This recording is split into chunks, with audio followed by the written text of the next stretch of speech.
بسم اللہ الرحمن الرحیم۔ رسول اللہ صلی اللہ علیہ وسلم نے فرمایا، پھر جبرائیل مجھے لے کر دوسرے آسمان تک پہنچے اور اس کے داروغہ سے کہا کہ کھولو۔ اس آسمان کے داروغہ نے بھی پہلے داروغہ کی طرح پوچھا، پھر کھول دیا۔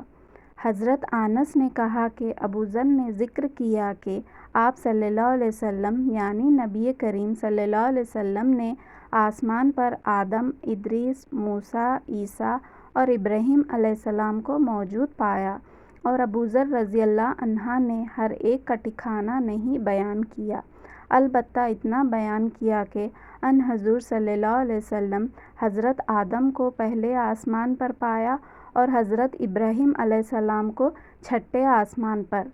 انس نے بیان کیا کہ جب جبرائیل علیہ السلام نبی کریم صلی اللہ علیہ وسلم کے ساتھ ادریس علیہ السلام پر گزرے تو انہوں نے فرمایا کہ آؤ، اچھے آئے ہو صالح نبی اور صالح بھائی۔ میں نے پوچھا، یہ کون ہے؟ جواب دیا کہ یہ ادریس علیہ السلام ہے۔ پھر موسیٰ علیہ السلام تک پہنچا، انہوں نے فرمایا، آؤ، اچھے آئے ہو صالح نبی اور صالح بھائی۔ میں نے پوچھا، یہ کون ہے؟ جبرائیل علیہ السلام نے بتایا کہ یہ موسیٰ علیہ السلام ہے۔ پھر میں عیسیٰ علیہ السلام تک پہنچا، انہوں نے کہا، آؤ، اچھے آئے ہو صالح نبی اور صالح بھائی۔ میں نے پوچھا، یہ کون ہے؟ جبرائیل علیہ السلام نے بتایا کہ یہ عیسیٰ علیہ السلام ہے۔ پھر میں ابراہیم علیہ السلام تک پہنچا، انہوں نے فرمایا، آؤ، اچھے آئے ہو صالح نبی اور صالح بیٹے۔ میں نے پوچھا، یہ کون ہے؟ جبرائیل علیہ السلام نے بتایا کہ یہ حضرت ابراہیم علیہ السلام ہے۔ نبی کریم صلی اللہ علیہ وسلم نے فرمایا، پھر مجھے جبرائیل علیہ السلام لے کر چڑھے۔ اب میں اس بلند مقام تک پہنچ گیا جہاں میں نے قلم کی آواز سنی۔ نبی کریم صلی اللہ علیہ وسلم نے فرمایا، پس اللہ تعالیٰ نے میری امت پر 50 وقت کی نمازیں فرض کی۔ میں یہ حکم لے کر واپس لوٹا۔ جب موسیٰ علیہ السلام تک پہنچا تو انہوں نے پوچھا کہ آپ کی امت پر اللہ نے کیا فرض کیا ہے؟ میں نے کہا کہ 50 وقت کی نمازیں فرض کی ہے۔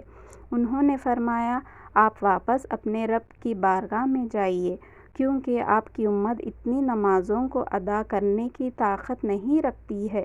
میں واپس بارگاہ رب العزت میں گیا تو اللہ نے اس میں سے ایک حصہ کم کر دیا۔ پھر موسیٰ علیہ السلام کے پاس آیا اور کہا کہ ایک حصہ کم کر دیا گیا ہے۔ انہوں نے کہا کہ دوبارہ جائیے، کیونکہ آپ کی امت میں اس کی برداشت کی بھی طاقت نہیں ہے۔ پھر میں بارگاہ رب العزت میں حاضر ہوا، پھر ایک حصہ کم ہوا۔ جب موسیٰ علیہ السلام کے پاس پہنچا تو انہوں نے فرمایا کہ اپنے رب کی بارگاہ میں پھر جائیے، کیونکہ آپ کی امت اس کو بھی برداشت نہ کر سکے گی۔ پھر میں بار بار آیا گیا، بس اللہ تعالیٰ نے فرمایا کہ یہ نمازیں عمل میں 5 ہے اور ثواب میں 50 کے برابر ہے، میری بات بدلی نہیں جاتی۔ اب میں موسیٰ علیہ السلام کے پاس آیا تو انہوں نے پھر کہا کہ اپنے رب کے پاس جائیے، لیکن میں نے کہا کہ مجھے اپنے رب سے شرم سدرۃ المنتہا تک لے گئے، جسے کئی طرح کے رنگوں نے ڈھانک رکھا تھا، جن کے متعلق مجھے معلوم نہیں ہوا کہ وہ کیا ہے۔ اس کے بعد مجھے جنت میں لے جایا گیا۔ میں نے دیکھا کہ اس میں موتیوں کے ہار ہیں اور اس کی مٹی مشک کی ہے۔